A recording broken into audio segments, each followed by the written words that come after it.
Hello everybody and welcome to QServe's FAQ Friday. This week's question is about vigilance and incident reporting.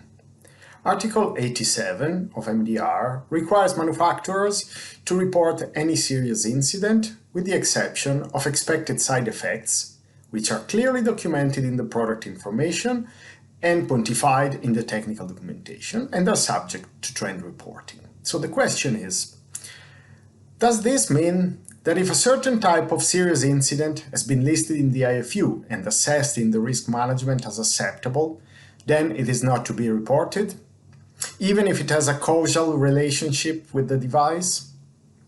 That's a very interesting question, and logically we should start by trying to define what a side effect is and when it can be defined as expected.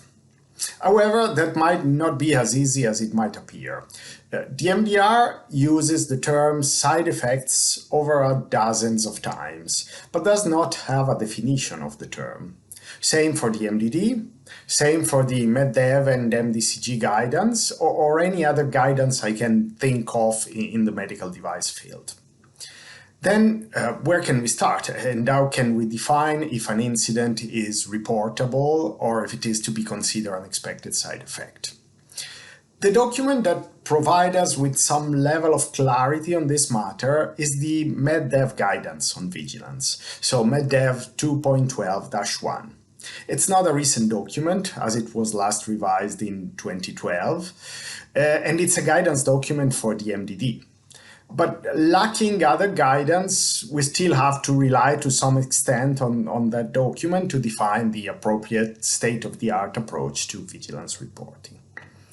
So this guidance, already in 2012, discussed the exemption from reporting of expected and foreseeable side effects, which is therefore not entirely new in the MDR, and defines as ordinarily not reportable those side effects that are clearly identified in the manufacturer's labeling, clinically well known as being foreseeable and having a certain qualitative and quantitative predictability, that are documented in the device master record with an appropriate risk assessment prior to the occurrence of the incident, and clinically acceptable in terms of the individual patient benefit.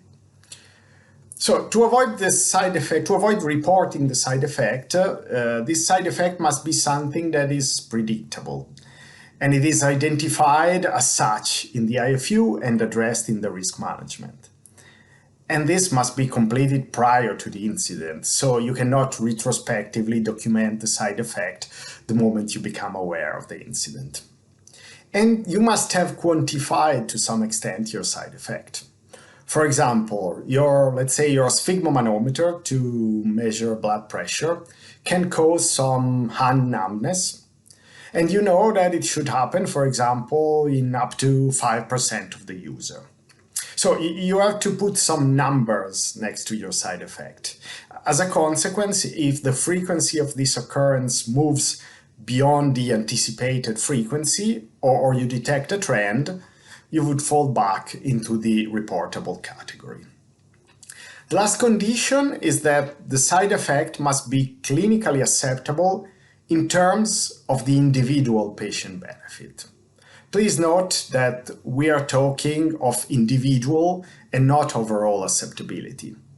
If your user gets a numb hand for a few minutes, that is probably overall acceptable, but also acceptable or on an individual level.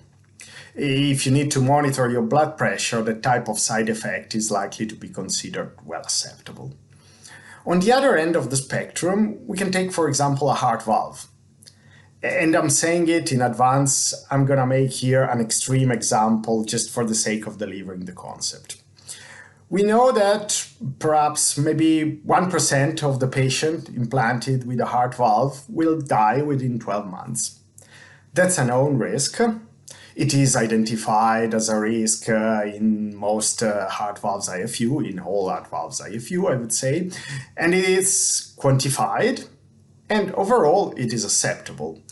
Overall acceptable means that 1% risk of dying is outweighed by the benefit of the valve replacement. However, is it acceptable also on an individual level? Certainly not. While you can accept to get a numb hand if you have to monitor your blood pressure, you cannot accept to die following the implantation of a heart valve.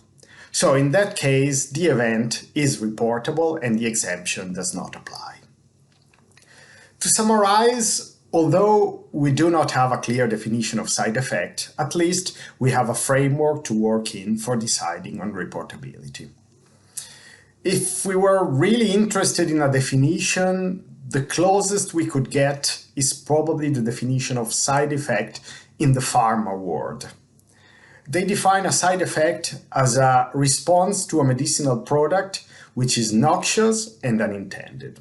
So it's something that happens outside the intended use and has a negative connotation.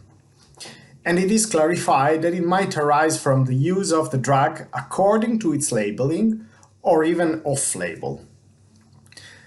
In conclusion, this is another gray area of the MDR. However, I would say it's a light gray area because the MedDev guidance allow us to have some boundaries at least to work in while assessing the reportability of an incident.